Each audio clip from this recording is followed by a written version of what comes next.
Greetings, everyone, and welcome to this week's edition of Ask Shane Anything right here on Sifted Games at sifted.net. I had a reminder of why I'm not a PC gamer yesterday.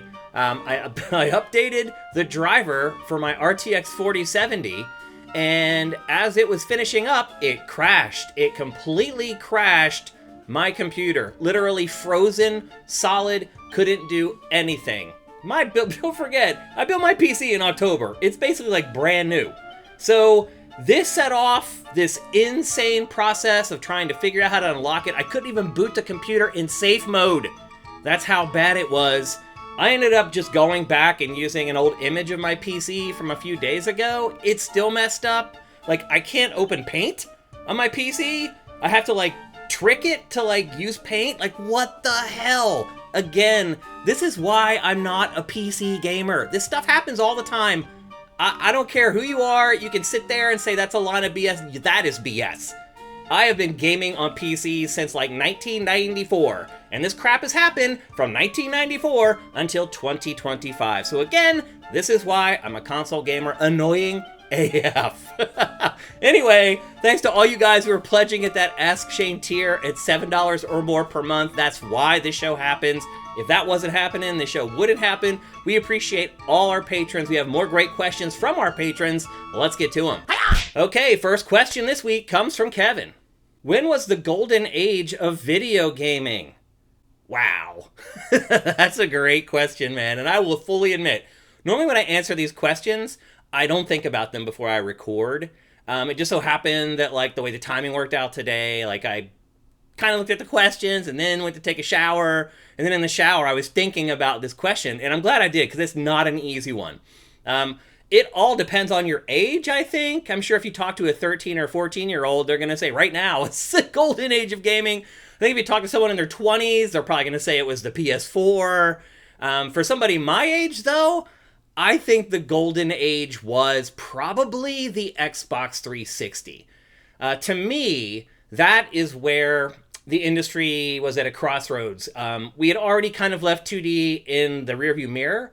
However, N64, PlayStation 1, PlayStation 2, GameCube, Xbox, the kind of 3D. Like, we could see what was coming, but not really. With the Xbox 360, first of all, 2D gaming had already been perfected, and we were continuing to get awesome 2D games throughout that entire era.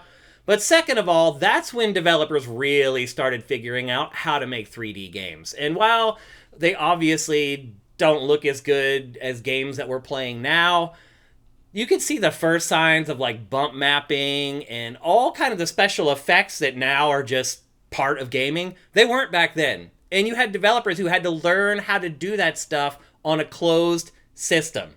And so you had some games that look better than others. Look around right now. It is really hard to say one game looks better than the other, because they all look great. Because it's just built into middleware, built into engines now. Back in the Xbox 360 era, you needed to have engineers that could write to the metal on hardware, or your games were going to look worse than everyone else's. That is really not the case anymore. So you really, back then, it was the cream rising to the top. The very best people at their craft were generally creating the most popular, best-selling games. Not really that way anymore. It's a lot easier to make games now. So the Xbox 360 era, not only did it sort of represent this turning point technologically, also gameplay-wise, design-wise, we started getting open-world games. We started getting multiplayer games on console for more than, like, 5 people. We started having massively multiplayer online games on consoles. It was just the turning point. It also was the generation, although you could probably say this about the prior generation, where gaming really went mainstream. PS2 probably deserves that accolade, but with Xbox 360 era, PS3 era, that's when gaming went from, like, this thing that, like, we did and our cool friends did to our dads and our moms are doing. That's when it really changed to mainstream. I also feel like societal opinions of gamers changed during that era, where we used to be looked at as sort of recluses and, like, kind of like weird nerds. The perception of gamers changed drastically during the Xbox 360 era, and I think a lot of that was because our parents were jumping back into into gaming for maybe the first time since, like, the 70s with the Atari 2600, and they were like, hey, I don't want to feel like a weirdo for playing games, so you're not a weirdo for playing games. There were just so many pivotal things that happened. The advent of Xbox Live, granted it existed before the Xbox 360, but the Xbox 360 is where it was really perfected and became what it is today. I could just go on and on. Now, some may say, well, the Xbox won that generation, so it couldn't be the greatest generation of gaming because it never won again. I don't buy that argument. I don't really care who wins or loses. I'm looking at the impact on gaming on our society, how games changed, how game development changed. And in that regard, I really can't think of another era that was more influential and sort of the golden era of gaming than the Xbox 360. Okay, our next question comes from Neo JD. Do you think not having typical reviews like GT did hurt SIFTD? Would you ever consider doing scores like that again and even potentially being back on Metacritic? Well, NeoJD, I think the first thing I would say is that comparing the GT era to today is really an apples and oranges comparison. It's not fair at all. Back in the game trailers days, there were 10 outlets that most people looked at their reviews. There were a lot more, obviously, that were reviewing games, but really, there were like 10 main publications that people really consumed their reviews, and everything else was just getting a smattering of traffic or whatever. Now, those big boys, like, I don't see an IGN or a GameSpot ever doing like 4 or 5 million views of one of their reviews. So I remember Grand Theft Auto 4 on Game Trailers. That review ended up doing like 6 million views or something ridiculous on GameTrailers.com. And obviously, you know the story that we weren't allowed to go on YouTube because Viacom was suing YouTube. I've told that story a million times. But that's when things started shifting. Right around when I left Game Trailers, everything was starting to go towards YouTube. And then once the advent of the YouTubers happened, now you have just like thousands of people reviewing games. And so all those eyeballs are spread out across all these outlets. Why am I talking about this? Because back then, Metacritic mattered. If you were one of the 10 big outlets reviewing games, you got a lot of pin action out of Metacritic and out of GameReviews.com and all these other sites that were doing kind of the same thing, aggregating scores. You used to get action out of those. Now, you only get action from Metacritic if you are the highest review or one of the lowest reviews, and I would argue mostly if you're one of the lowest reviews. That's how it gets the traffic, and that creates this environment where it's beneficial to give games low review scores if you're a small site, if you're struggling. Just lowball a game. Next thing you know, your uniques shoot through the roof. Now, will you keep those uniques? Will they come back again? Who knows? But you got them for that moment. And if you keep doing it, maybe eventually you have a permanent audience, or maybe eventually people figure it out and they stop going to you. But the bottom line is, back in the GT days, that stuff didn't matter. And Metacritic did matter. And now Metacritic doesn't really matter. I mean, it matters to you. You go there and you want to look at the average review score for a game before you buy it, maybe. It matters to consumers. Does it matter to publications anymore? It really doesn't. I mean, there are literally hundreds and hundreds of reviews for each game. What are the chances of somebody going through that list and being like, oh, SIFTD, click, like, none. Now, back to the content side of game reviews.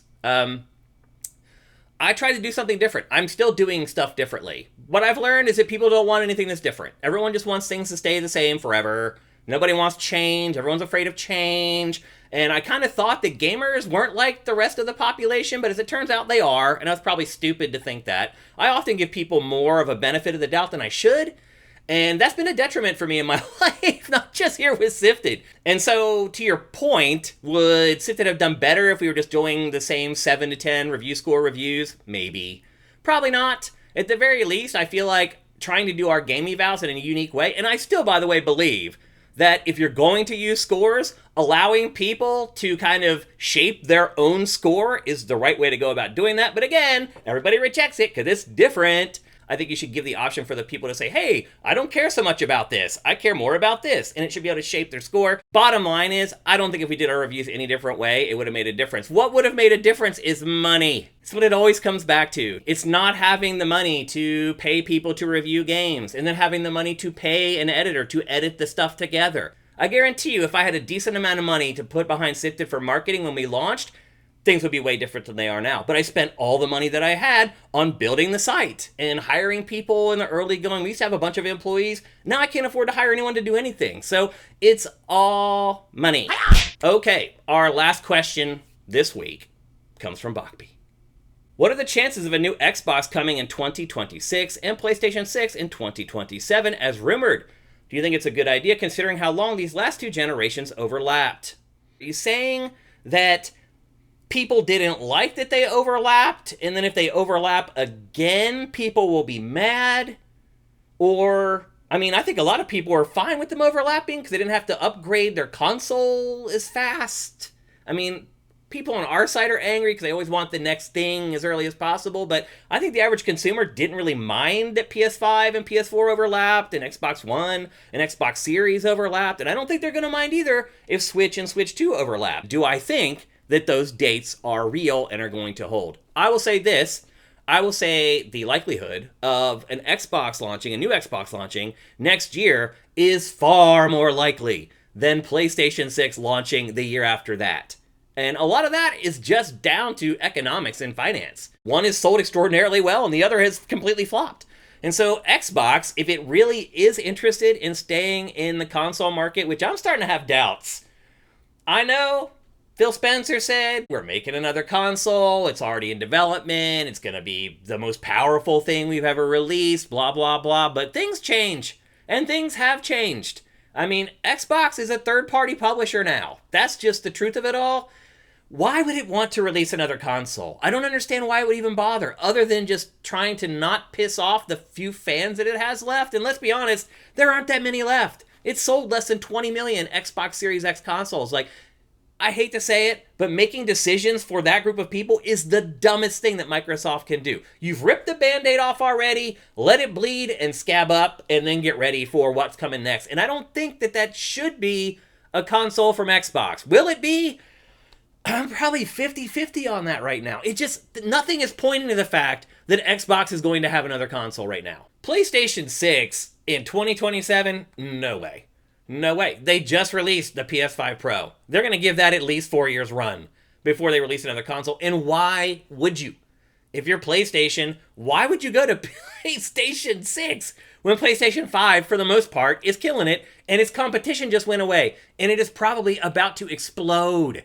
All those late cycle people who would choose between an Xbox or a PlayStation now that all the games are out for them, they're all going to buy a PlayStation now. And that is going to continue for the next half decade at least. So Sony would kind of be shooting itself in the foot. But again, to your point about generations overlapping, that does make it a little more likely that PlayStation would put out a console in 2027. It's still not happening. There's no way. So the only exception to that would be if Xbox does indeed launch a new console next year and it blows up.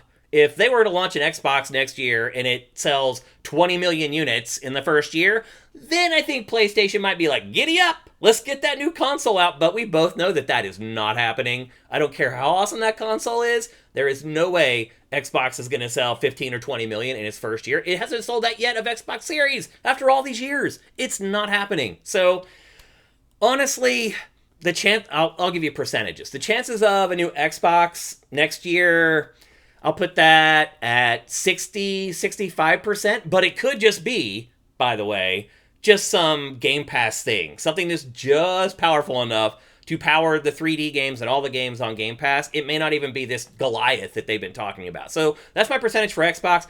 The percentage chance of PlayStation launching PlayStation 6 in 2027, I'm going to put that at like 10%. Okay, that's it for this week's edition of Ask Shane Anything. As always, thanks to all of our patrons. Much love to you guys. Without you guys, this wouldn't be happening at all. I know I talked about the finances of SIFTD in one of the questions today, but honestly, without you guys, it would have ended already. And I appreciate you guys very much, particularly the people who are pledging at that $7 or more per month Ask Shane tier. That's why this show happens. If you want to see it keep happening, maybe consider bumping up that pledge over at patreon.com/SIFTD. Thanks for watching. We'll see you for Game Face on Tuesday.